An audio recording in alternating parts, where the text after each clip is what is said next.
friends, and welcome to the 5th anniversary special of Duran Duran in Review, the first Duran Duran podcast. I'm your host, Derek. How are you? Welcome to my living room. Welcome to Roger's Drums. That was a little blast of Is There Something I Should Know? Just the intro to get you started. So I own a set of drums that used to belong to Roger Taylor. How about that? 1983 these drums are from, used on the Ragged Tiger tour, possibly in Australia. I'm trying to find out exactly where, but not sure. But they were owned and authenticated to be Roger's drums, authenticated by Roger himself, actually. Sold at an auction in 2008 to a guy named Tim who lives in Calgary, and a couple years later, for various reasons, Tim has to sell the drums, so luckily it's me who gets the drums. So I thought, hey, it's the 5th anniversary of the podcast. What better to do than to give you guys a little treat, a little peek into Roger's drums. And to go with it, I'm even going to give a little bit of a drum lesson, just the basics, the rudiments, if you prefer, of how to play the drums. So let's play a little beat. We'll drop one of Roger's beats real quick, and then we'll get into the lessons.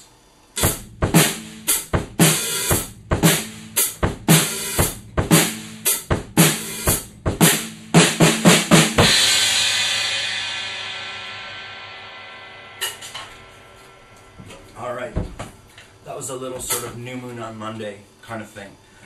So, let's get into the lesson here. We'll start with the basics of time. And basically, all music, when it's written in sheet music form, has a time signature. And most pop music is in 4/4 time. So that means 4 quarter notes make up 1 bar. So a bar simply is just 1, 2, 3, 4. 1, 2, 3, 4. And I'm sure at some point you've heard people, counting marching or counting mute time for music, which leads to our next little bit, the breakdown of the beat. So if a bar is 4, 1, 2, 3, 4, the basic rock beat or dance beat would be 1, 2, 3, 4, 1, 2, 3, 4. So the kick or the bass drum on 1, the snare on 2, the kick on 3, and the snare on 4. So added to that, you would use the hi-hat. And here I'll demonstrate all the note values. So first, there's a whole note, 2, 3, 4, 2, 3, 4. So that note, if it had any tone, if we were holding a piano key, it would be bang, for the whole bar. 1, 2, 3, 4. Okay, now half note. 1, 2, 3, 4. So there's 2 notes make a bar. Now quarter notes. 1, 2, 3, 4. 1, 2, 3, 4. So you could see 4 quarter notes make a bar. 1, 2, 3, 4, and then repeat. 1, 2, 3, 4. Now we're going to get a little bit more complex with 1/8 notes. And we would count 1/8 notes, 1 and 2 and 3 and 4 and. So you can see there's 8 little divisions. 1 and 2 and 3 and 4 and 1 and 2 and 3 and 4 and. So, pretty straightforward. The more complicated part, and where we would see Roger really excel as a drummer, is with 16th notes. That's 1 E and a, 2 E and a, 3 E and a, 4 E and a. 1 E and a, 2 E and a, 3 E and a, 4 E and a. 1 E and a, 2 E and a, 3 E and a, 4 E and a. So, you want to be like Roger, basically learn how to play that beat for about an hour and a half non-stop.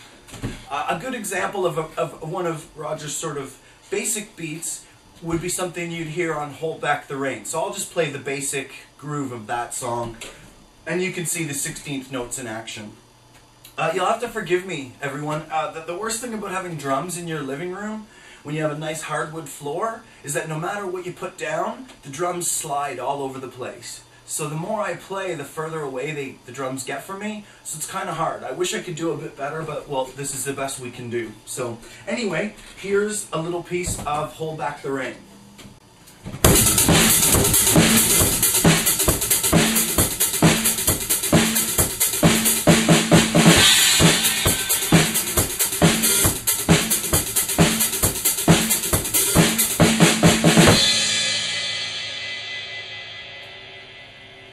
And in fact, I'm humming along the groove of Hold Back the Rain in my head, the bass and the sequencer to follow it along, and I'm thinking to myself, this beat is actually kind of shockingly familiar to Planet Earth, which basically goes like this.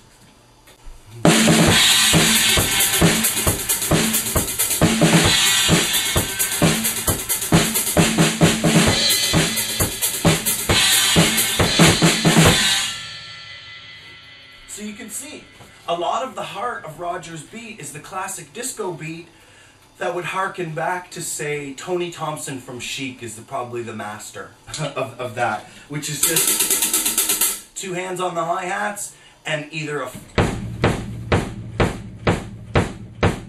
straight 1, 2, 3, 4, or, you know, some variation on a very, very locked in beat. Now, one of the things about disco music that's sort of different, say, than punk, which is the two roots of Duran Duran, is punk, the ease and simplicity of punk, but the grooves and rhythm of disco music, which is actually quite complex, leads to Roger and John's some of their greatest work. Two things I think of in terms of syncopation and the bass drum being locked on the groove and John going wild is the beat for Rio, which would go like this.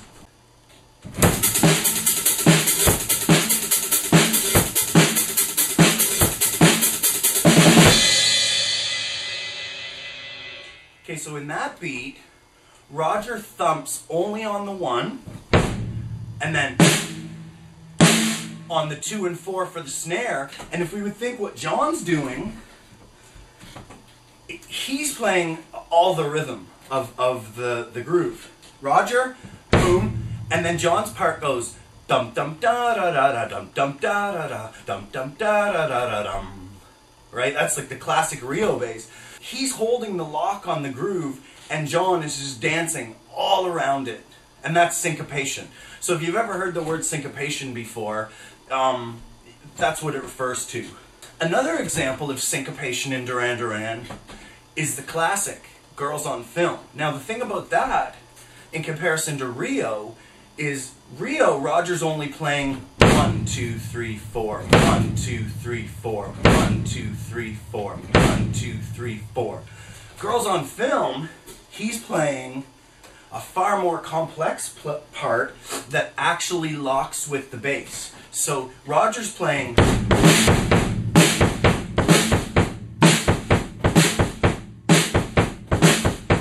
and John's playing bum ba dum ba dum ba da da da bum ba dum ba dum bum bum ba dum ba dum ba no no no bum ba dum ba dum bum. And if you listen to those together, you can hear the kick and the bum bum of the bass lock perfectly.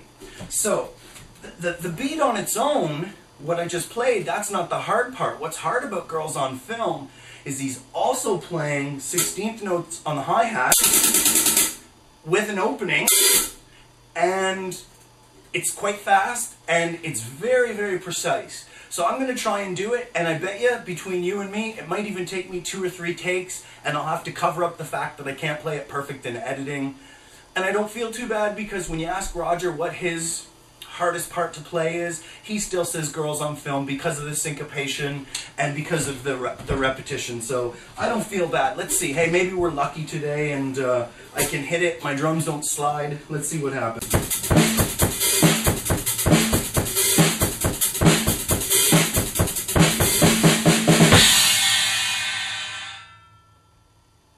Alright, well, that wasn't bad. Really actually pretty half-assed at best. Okay, so that was kind of like the intro of Girls on Film, and you can see that's a good example of syncopation. So we're just going to dabble back a little bit into notation on the staff. So everyone here, I'm sure you've seen sheet music before. Well, music for drums is just slightly different than regular sheet music. Regular sheet music, each line or space has a letter value. So in a treble clef, the bottom line is E. And we all remember the little rhyme, every good boy deserves fudge. That's the lines, and F-A-C-E for face, that's the spaces. and that's your designation.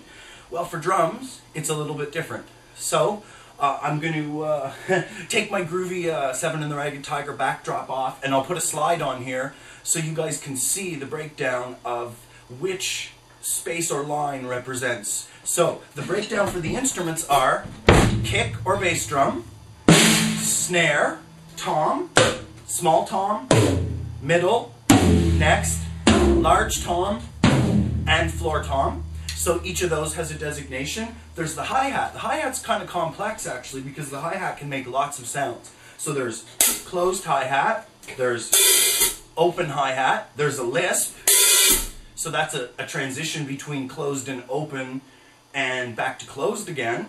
There's a chick where you just use your feet, or there's a couple other variations. But for our purposes, I'll keep it basic. Duran, the thing you need to remember is a lot of the beats have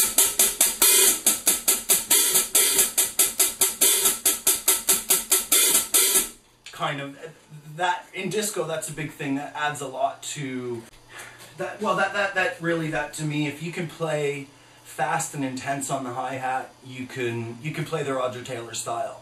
That's his greatness. He's just spent so much time playing to a drum machine and to a sequencer that he's just tight as tight can be. And that's a bass player's dream. That's a band's dream. That guy's sitting at the back holding it down for everyone to let them have the room to breathe so John can play those insane wandering bass lines that just dance right around the beat. So, yeah, I think that pretty much covers it, doesn't it? We've dealt with time, and we've dealt with notation, so you can see how the drum music's written. Yeah, I guess that probably covers it. I'll just play a couple more little beats of songs that I like. Here's a favorite. This is actually kind of a lift of the Motown beat.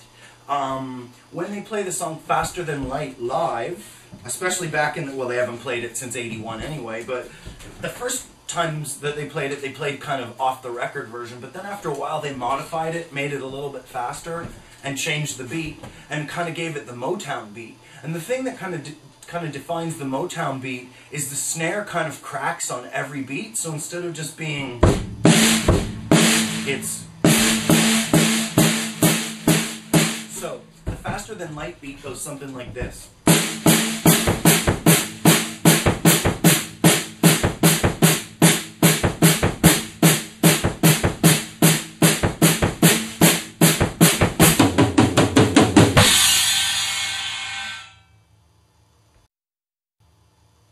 And that's great.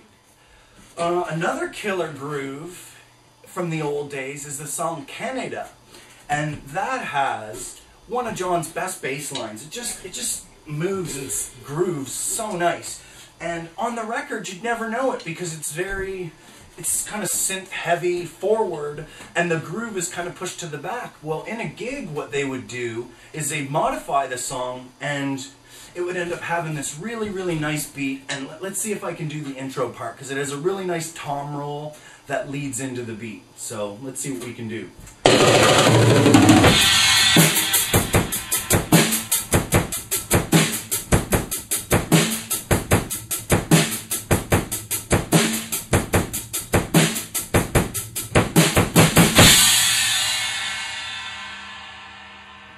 Yeah, another great Roger beat. Something Roger does in his beats a lot of the times is sometimes instead of having super complex hi-hats, just scale it right back. View to a Kill, lots of the Arcadia songs, instead of playing, he'd be playing 1, 2, 3, 4.